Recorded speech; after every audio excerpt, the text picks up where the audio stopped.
할렐루야. 예, 오늘 주일 새벽에 오신 여러분을 환영합니다. 우리 인사 나누겠습니다. 잘 오셨습니다. 말씀에 은혜 받으십시오. 예, 신앙생활의 또 새로운 묘미가 뭔가 지속성인 것 같아요. 지속성이고 또 작은 것에 감사할 수 있는 것. 그러니까 오늘 우리 권사님 또 우리 집사님 또 사모님이지만도 이 자리가 또 많이 있는 것처럼 이렇게 이야기하기도 하고, 때로는 그리 아니하실지라도 하나님께서 우리에게 건강을 주시고 또 믿음을 주셔서 일어날 수 있는 힘을 주셔서 또 함께 또 작은 인원이지만 또 하나님께 예배할 수 있도록 기쁨과 또 즐거움으로 또 주일 새벽을 깨울 수 있도록 하나님께서 우리에게 은혜를 주심에 우리가 또 함께 기뻐하고 또 찬송하고 또 예배할 수 있다라고 또 보였습니다. 오늘 창세기 38장 24절부터 30절 말씀을 통해서 그는 나보다 옳도다라고 하는 제목으로 은혜를 받고자 합니다. 38장은 유다, 야곱의 12아들 가운데 특별히 유다의 내용을 기록을 하고 있습니다. 유다는 그의 형제였던 동생이었던 요셉을 팔아버리고, 그리고 그의 며느리와 또 동침하게 되는, 사실 며느리인지 알지 못하고 동침하는데 궁극적으로는 하나님을 믿는 사람이 또 창녀의 집으로 들어가게 되는 그런 안타까운 모습들. 어떻게 저럴 수 있나. 하나님의 사람이면 깨끗하게 살아야지. 어렵고 힘들어. 사실 위로를 받고 싶어서 아내도 죽고 아들 두 명도 죽고 여러 가지 또 힘든 상황 가운데 오늘 새벽기도 마치고 나서 새벽기도 우리 드리기 위해서 또 권사님 모시러 가면서 권사님이 차에 타면서 먼저 하셨던 말씀이, 목사님 아세요?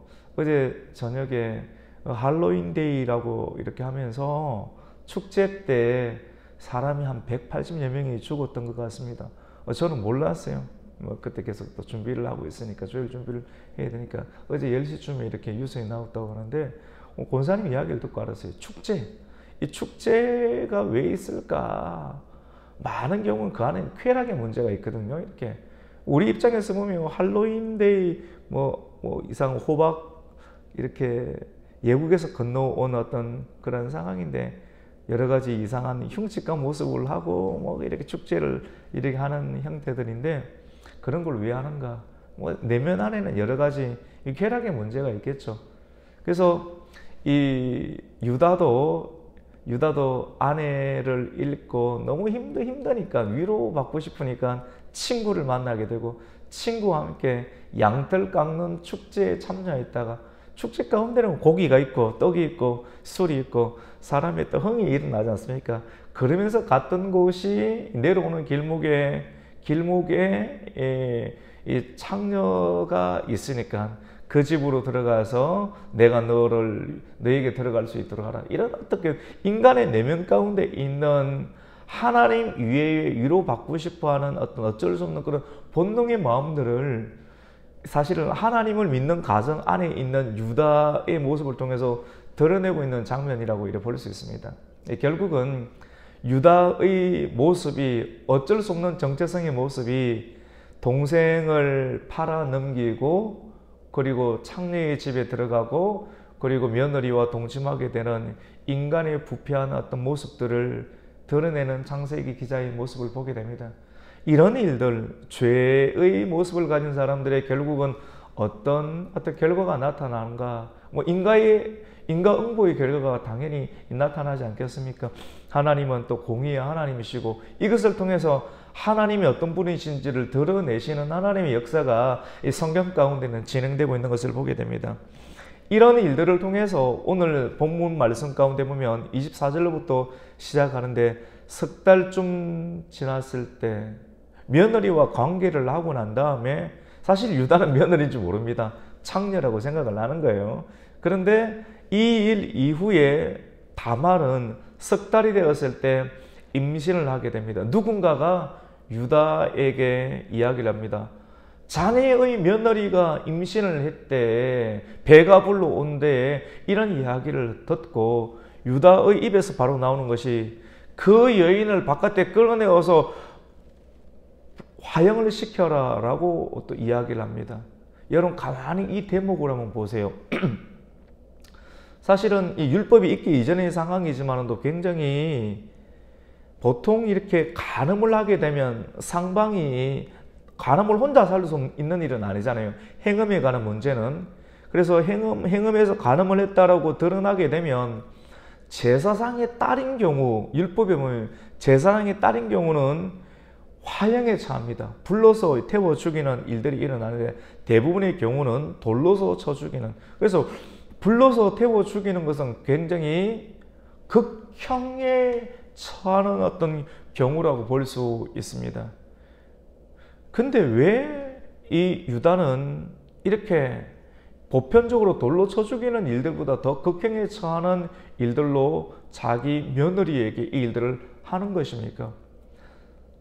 사실은 이런 일들은 자기 안에 이제 수혼 제도가 있게 되는데 아들 2명을 잃게 되고 아들 2명을 이런 어떤 슬픔이 뭐 며느리에게 무슨 죄가 있겠습니까? 많은 사람은 자기의 과실을 의심을 하는 거예요. 아, 왜 저럴까? 왜 저럴까? 하면서 아들을 2명이나 잃었던 안타까움의 상황을 다말에게 향하고 싶은 어떤 마음들이 있는데 굳이 다말이 특별한 죄가 없으니까 말은 못하는데 그 안타까움을 가지고 있겠죠. 그런데 행음을 했다라고 하는 소리를 듣자 지금까지 참아왔던 어떤 분노를 한 사람에게 이렇게 실어버리는 어떤 경향들이 불에 태워 죽이라라고 하는 말로 나타나게 되겠죠. 사실은 이 다말을 불에 태워 죽인다라고 하면 그 다말과 함께 간음을 하게 되었던 그 대상도 함께 죽여야 되지 마땅하지 않겠습니까? 사실 끔찍하죠. 그렇게 말을 할 자신이 있으면 알고 보면 자기 자신도 돌에 맞아 죽든지 자기 자신도 누구든지 공감하듯이 이 불에 태워 죽여야 될 대상이 어떻게 보면 자기 자신이라고 볼 수가 있겠죠.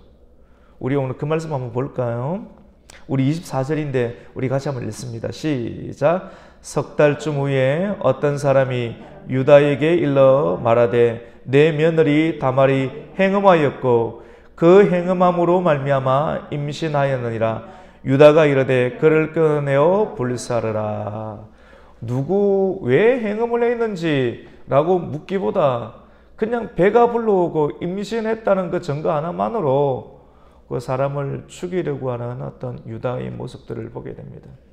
사람은 판단하기 좋아합니다. 판단. 예수님께서는 다른 사람을 판단하지 말라. 다른 사람의 덜보와 같은 작은 티끌과 같은 것을 막 지적하기 이전에 네 몸 안에 있는 덜보와 같은 큰 죄를 생각하라. 사람들을 지적하기 좋아하는 사람들이 있거든요. 사람들에는 다 그것이 있어요. 근데 은혜가 많고 말씀이 차서 진짜 예수님의 은혜가 사람 안에 미치면 지적하려고 해도 나도 똑같이 죄가 있지 라고 생각하기 때문에 입을 닫게 됩니다. 근데 이런 예수님의 책망, 예수님 말씀의 권면을 듣지 못하는 사람은 눈에 보이는데 지적하는데 지적하는 그 사람은 깨끗한가요? 오히려 더 지저분할 수 있지 않습니까? 그래서 지적하고 싶을 때 말씀의 거울로 자기 자신을 보아야 됩니다. 유다가 임신을 시켰던 그 장본인이 자기 자신이었다는 것을 알았더라면 자기는 전혀 이런 일과 무관한 사람이라고 생각을 했기 때문에 저 다말을 불에 태워 죽여라 이런 일을 했지 않겠습니까? 그 대상자가 자신이었다고 생각하면 과연 그 말을 할 수가 있을까요? 못하는 것이죠. 근데 성경은 과감하게 이 일들을 드러냅니다. 다말은 참 지혜로웠던 것 같아요. 시아버지를 좋아해서 또 정욕과 음욕을 참지 못해서 시아버지를 어떻게 하든지 해서 시아버지와 관계를 맺은 그 정도의 여인이 아닙니다. 왜냐하면 자기 첫 번째 남편이 했던 엘이 죽고 또 수혼 제도에서 두 번째 남편이 또 오난이 죽고 이제 셋째 셋째를 기다려야 되는데 셋째가 장성했음에도 불구하고 셋째를 그에게 주지 아니하여서 끝까지 이 기업을 이어가야겠다라고 하는 하나님의 뜻을 이어가야겠다라고 하는 믿음으로 선택한 일들이지 않습니까? 사실은 왜 이런 일들이 일어났냐면 아버지였던 시아버지였던 유다가 그녀에게 다말에게 남편을 허락해 주어서 가정을 이루도록 해야 되는데, 그래서 그 가정이 계속해서 하나님의 가정이 이어가도록 해야 되는데 그 가정을 하나님의 뜻을 누가 막았습니까? 유다가 막았습니다. 시아버지가 막았기 때문에 이 일이 막았기 때문에 다말은 믿음으로 창녀의 옷을 입고 이 일들을 행했던 것입니다.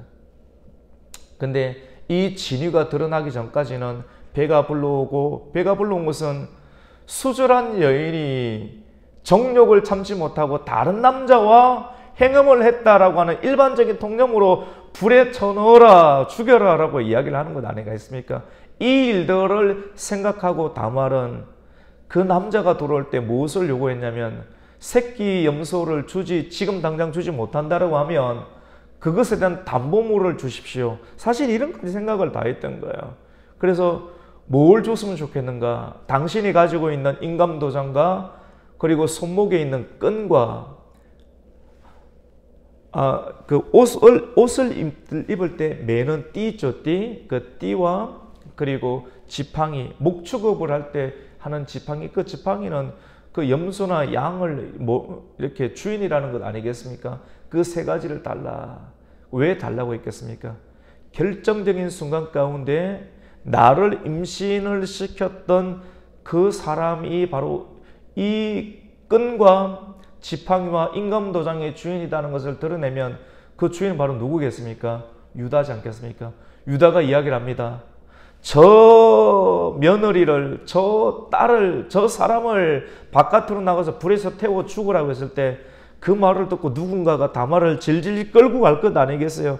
그때 다말은 준비되었던 끈과 그리고 지팡이와 인감도장을 주면서 나를 임신시킨 사람의 주인의 것입니다 라고 이걸 보여줍니다. 그리고 이걸 시아버지에게 주라고 합니다. 시아버지가 그것을 보는 순간 깜짝 놀라게 됩니다. 왜냐하면 그 인감도장이 누구 겁니까? 자기 겁니다. 그리고 그 띠는 자기 옷을 묶고 있는 띠였습니다.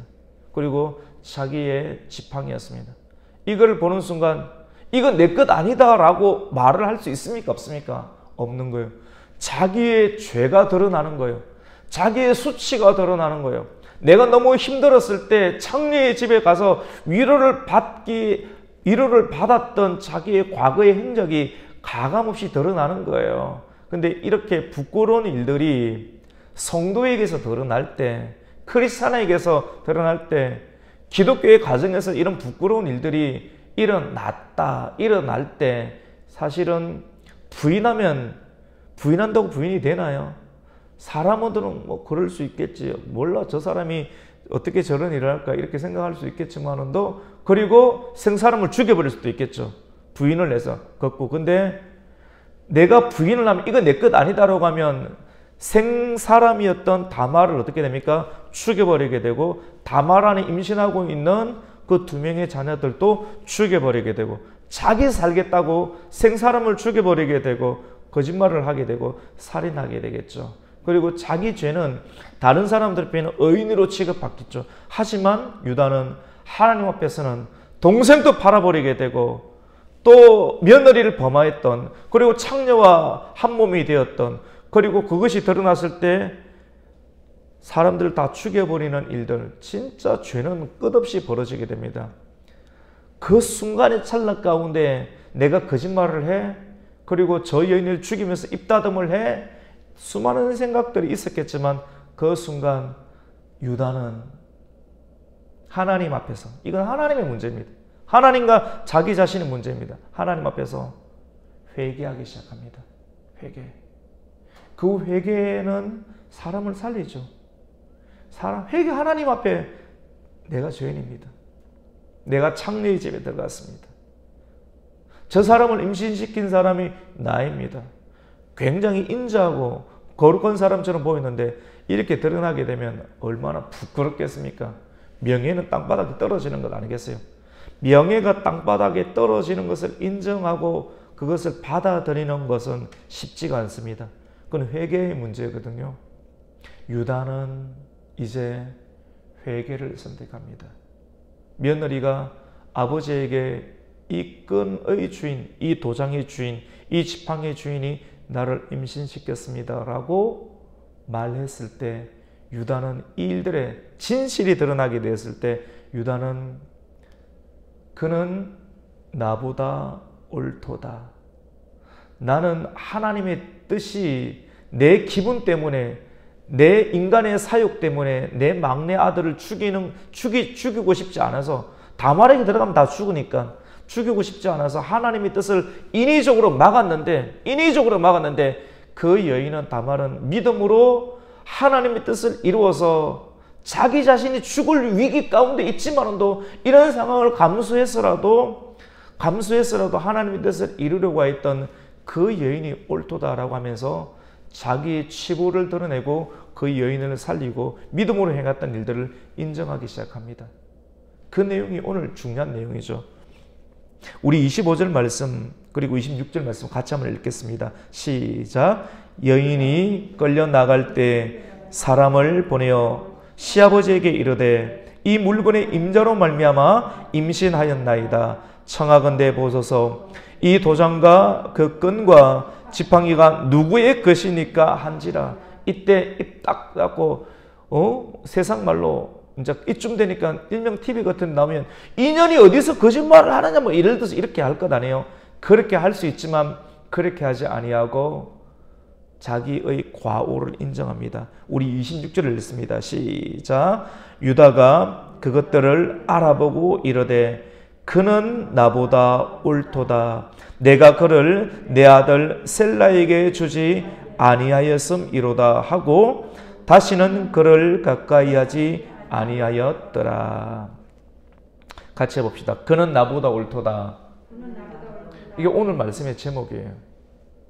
우리가 그냥 내용을 쭉 읽으면 뭔가 이래 싶은데 자기의 지난날의 과오를 회개하는 겁니다. 아직 유다가 회개하는 모습이 나타나지 않았어요.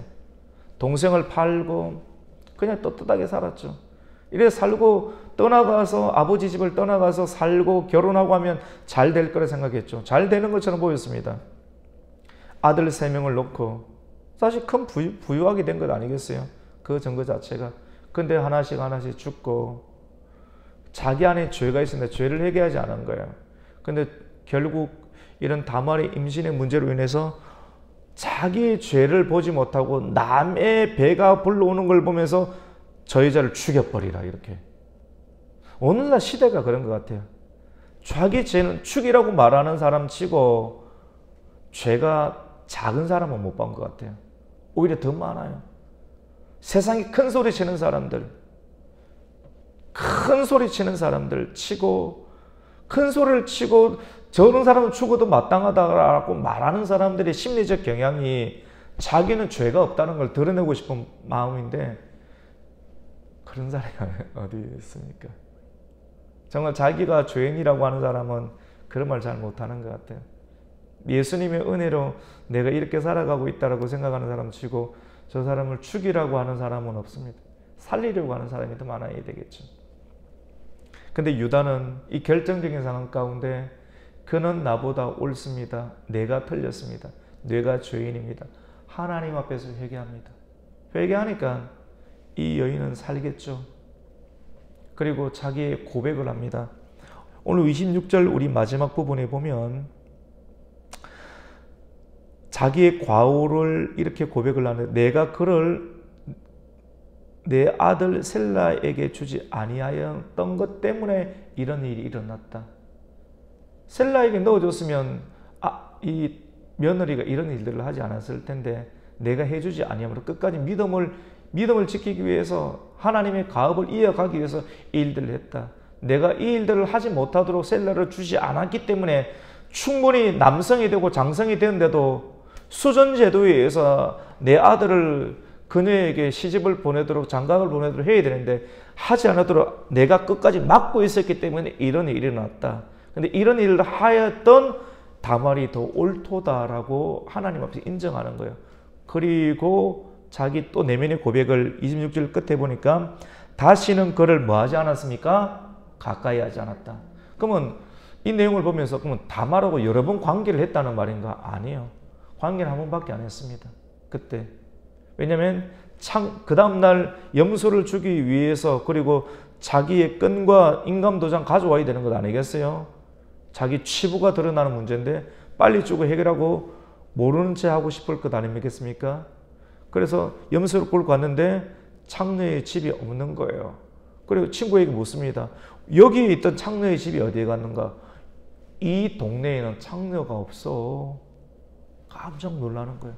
그리고 더 이상 입을 닫습니다. 왜냐하면 자기 치부를 드러내야 되니까. 그리고 늘 마음 가운데 불안한 마음 또는 궁금한 마음들을 늘 가지고 있었겠지요. 그런 상태 속에서 이제 이런 일들이 드러난 거예요. 그리고 이걸 회개하게 됐을 때 다시는 그에게 가까이 하지 않았다는 것은 사람이 힘들고 어려울 때 죄를 짓고 싶은 마음들이 생길 것 아니겠어요? 근데 그런 유혹거리가 생기더라도 다시는 이러한 일들을 하지 않았다라고 하는 결단적 의미를 오늘 성경은 드러내고 있습니다. 크게 한번 당하고 나면, 크게 한번 깨닫고 나면 힘들 때마다 반복적으로 저지를 수 있는 죄악의 어떤 구도들, 이런 루틴에 대해서 사람들은 일반적으로 못 끊거든요. 근데 유다는 이 일로 인해서 다시는 이런 일을 하지 않겠다라고 하는 내면의 결단을 오늘 성경 말씀은 다시는 그를 가까이 하지 아니하였더라라고 하는 의미가 이해되시죠? 이렇게 기록을 하고 있는 것을 보게 됩니다. 그리고 27절부터 오늘 우리가 30절까지는 읽게 되었는데 3개월이 지나고 10달이 찼을 때 다말이 살았잖아요. 출산을 하게 됩니다. 해산할 때가 되어서 산파가 들어가서 이제 출산을 시켜야 되는데 그 내용을 기록하고 있는데 상태인 거예요. 쌍둥이를 낳게 된 겁니다. 쌍둥이. 그런데 첫 번째 나오는 아이가 손이 먼저 나옵니다. 여러분 손이 먼저 나오면 됩니까? 안 됩니까? 뭐부터 나와야 됩니까? 머리부터 나와야 되죠. 머리부터 나와야 되는데 손부터 먼저 나오면 자칫 잘못하다가 위험할 수 있습니다. 산모도 위험하고 자녀도 위험할 수 있는데 저는 잘 몰라요. 근데 남성의 입장에서 일반적으로 생각을 해보면 사실 여성의 입장에서 다말의 입장에서 시아버지와 이런 관계까지 하면서 기업을 이어가야겠다. 결국 하나님의 뜻을 이어가야겠다라고 시작한 도전하는 일들은 편안한 상태에서 할 수 있을까요? 엄청나게 스트레스를 받으면서 일들을 진행했을까요? 엄청난 스트레스. 그리고 그 일들이 성사가 된 이유 가운데에도 언제 죽을지 몰라요. 과부인데 그리고 또 수절한 여인으로 살아야 되는 어떤 상황인데 배가 불러왔을 때 돌에 맞아 죽든지 화형에 차든지 엄청난 어떤 긴장감 속에서 자녀를 키우고 그때 받는 여성의 스트레스는 말을 하지 못할 거예요. 정상적으로 자녀가 잘 안착이 되어 있어야 되는데 거꾸로 들어앉아 있으니까 얼마나 심리적인 스트레스가 많았겠어요. 출산할 때 돼가서 머리부터 나와야 되는데 손부터 나오니까 산파는 이 상황을 보고 야야 네가 왜 손부터 나오나 들어가라면서 손 나왔을 때 산파가 그 상둥이니까 첫째 둘째를 구분을 해야 되니까 사실 끄집어내놓고 누가 첫째인지 알 수가 없으니까 먼저 나온 애가 첫째 아니겠어요? 근데 그 첫째 손에다가 빨간 줄을 갖다가 딱 묶습니다. 그리고 다시 자궁관으로 손을 집어넣습니다. 왜냐하면 이래 나오면 안 되니까. 그리고 둘째가 먼저 나오게 되죠. 그리고 둘째가 나오게 되면서 어머니의 여러 가지 상황을 터뜨리면서 피가 터지면서 나옵니다. 그래서 산파가 하는 말이 너는 둘째인데 어머니가 몸에서 뭐 터뜨리고 나왔다고 해서 그 말은 결국 피가 터진 것 아니겠어요? 굉장히 힘들게 난사를 했는데 터뜨려 나오게 돼서 이름을 베레스다 라고 이렇게 부릅니다. 우리 28절부터 29절까지 한번 읽습니다. 시작. 해산할 때 손이 나오는지라 산파가 이르되 이는 먼저 나온 자라 하고 홍색 실을 가져다가 그 손에 메었더니 그 손을 도로 들이며 그 아우가 나오는지라 산파가 이르되 내가 어찌하여 터뜨리고 나오느냐 하였으므로 그 이름을 베레스라 불렀고. 여러분 이해되십니까? 첫째가 먼저 나와야 되는데 첫째가 나오는데 머리부터 나왔으면 괜찮았는데 손부터 먼저 나오니까 첫째를 구분하기 위해서 손에다가 홍색 실을 넣고 다시 집어넣고 그 둘째가 먼저 결국은 나오게 됐다는 거예요. 그 둘째가 나오면서 어머니를 터뜨리고 나와버리니까 산파가 이제 이름하여서 왜 너는 터뜨리고 나오느냐라고 해서 베레스라고 불렀다라고 하는 겁니다. 결국 첫째가 먼저 나오지 못하고 누가 먼저 나오게 됩니까? 둘째였던 베레스가 형으로 드러나게 되고 첫째였던 세라가 홍색 실을 가졌던 세라가 나중에 실제적으로는 둘째로 나왔다는 것을 드러나게 됩니다. 이것도 의미가 있어요. 여러분 이게 어떤 의미가 있느냐면 왜 하나님께서 이렇게 하도록 산파를 통해서 이렇게 하도록 만들었냐면 하나님의 승리와 하나님의 뜻을 드러내는 거예요. 하나님의 구속사의 과정 가운데 아브라함의 자녀였던 첫째, 혈육적인 첫째는 누굽니까? 이스마엘이죠. 그리고 둘째는 누굽니까? 아브라함의 자녀 가운데 이삭이죠. 근데 첫째라고 해서 다 신앙의 가업을 이어가는 것 아니다. 하나님이 택하신 것은 둘째에게 있다. 이삭에게 있다. 그리고 이삭의 가정 가운데 쌍둥이가 태어났습니다. 누굽니까? 에서와 누구예요? 야곱이죠. 근데 하나님의 뜻은 리브가가 임신했을 때 둘째가 하나님의 가업을 이어가게 될 것이라는 것을 임신했을 때 가르쳐 주는 거지 않습니까? 그래서 에서보다 둘째였던 야곱입니다. 야곱도 이제 자녀를 놓게 되는 12명을 놓게 되는데 첫째가 누구예요? 르우벤입니다. 그리고 막내처럼 보이는 최고 막내는 베냐민인데 11번째가 누구예요? 요셉. 근데 요셉인데 채색 옷을 아버지가 입혀주고 사랑해주니까 아니 내가 르우벤인데 내가 유다인데 내가 레위인데 이 요셉보다 더 형들이 줄줄이 있는데 어떻게 저게 관리자의 옷을 입고 우리에게 형의 역할을 하는가? 있을 수 없다. 형제들이 다 담합해서 이 요셉을 어떻게 합니까? 구덩이에 집어넣고 팔아넘기는 것 아니겠어요? 그런데 유다가 그 일들을 추상화했던 유다에게서 하나님의 가업을 이어가게끔 하는 하나님의 섭리는 이 다말에게서 둘째처럼 보이는 누구예요? 베레스가 먼저 출산하게 만드는 과정들을 통해서 하나님이 하시는 말씀이 뭐겠어요? 유다는 알아듣지 않겠어요? 너희들은 이렇게 했지. 하지만 내 뜻은 요셉에게 있다라고 하는 것을 알려주시는 모든 환경을 통해서 하나님의 그 섭리를 유다는 받으면서 내 뜻으로 세상 살아가고 내 뜻으로 이루어지는 것이 아니다는 것을 계속해서 일어나는 과정 통해서 발견되는 영적인 안목들이 생겨나게 됩니다. 여러분 마태복음 1장 말씀 가운데는 족보가 나옵니다. 마태복음 1장. 그래서 족보 가운데는 마태복음은 유대인들에게 주는 내용이 유대인들은 선민의식이 있습니다. 우리는 선하다. 우리는 아주 정통성이 있어. 이렇게 자부하는 사람들이 유대인입니다. 유대인들에게 있어서 이 자부심은 거룩한 거예요. 선민의식이에요. 그런데 너무나도 이 선민의식으로 구원받을 수 있다라고 그 사람도 율법 중심이지 않습니까? 근데 마태라고 하는 사람은 유대인들에게 주는 복음을 마태복음을 기록하게 되는데 그 첫 번째 1장 가운데 족보를 기록합니다.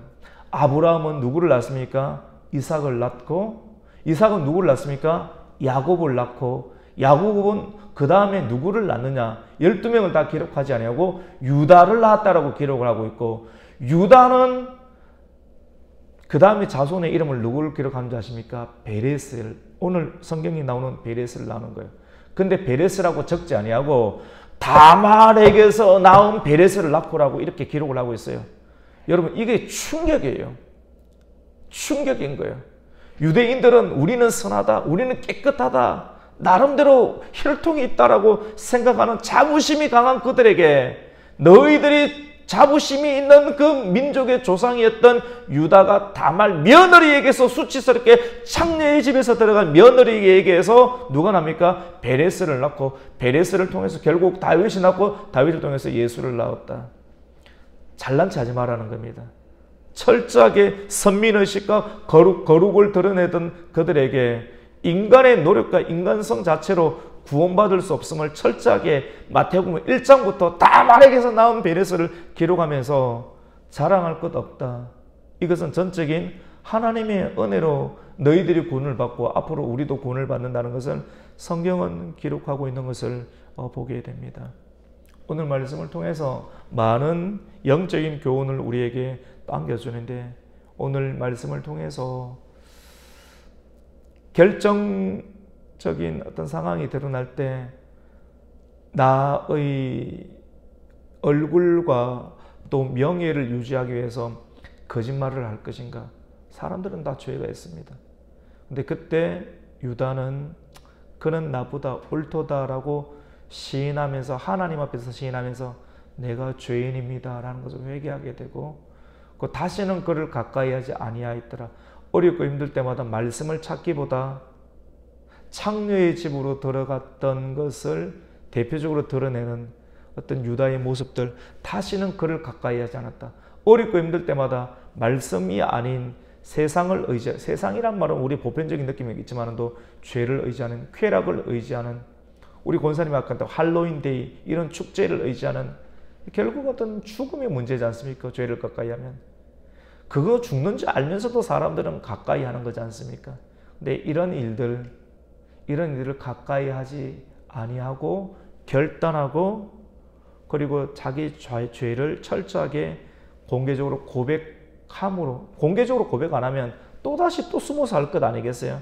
이런 회개, 죄를 인정하고 또 죄를 입술로 고백하고 애통하는 일들을 하는 사람은 하나님께서 모른 채 하지 않습니다. 야, 진짜 나를 믿는구나. 나 때문에 니라면 굉장히 명예가 실추될 텐데 하나님을 의식해서 네가 이렇게 했네, 나를 정말 믿어주네 하면서 그 사람의 명예를 다시 올려주고 또 함께 해주시는 하나님의 역사가 있게 되는 것은, 이게 결국 믿음의 문제죠. 맞죠?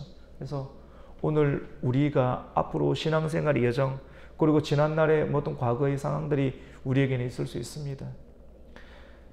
회개하지 않으면 과거에 계속해서 범죄하고 있는, 남이 모르는 그런 범죄가 계속해서 가까이 또 할 수 있어요. 끊지 못하면 계속해서 가까이에서 하나님도 있고 죄도 있고, 하나님의 성령의 역사하심이 나타나지 않게 되고, 이런 사람들의 대표적인 모습은 저 사람 죽이라, 불에 넣어라, 돌로 쳐 죽이라, 이런 돌 던지는 이야기들을 밖에 하지 않는 것을 보게 됩니다.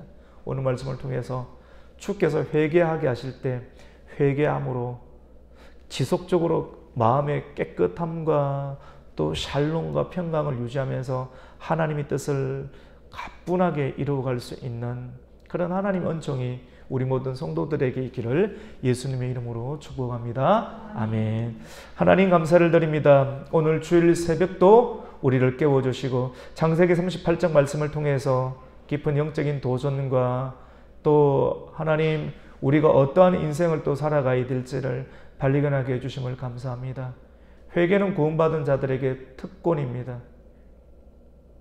나 자신의 명예를 생각하는 것보다 하나님의 명예를 생각하는 사람은 하나님께서 복을 주십니다. 하나님 믿음을 가지게 해주시고 지속적인 회개를 통해서 우리가 바른 길, 축복의 길, 다른 사람을 살리는 길들에 동참할 수 있는 하나님의 사람, 하나님의 교회 되게 하여 주시옵소서. 예수님의 이름으로 기도드립니다. 아멘. 하늘에 계신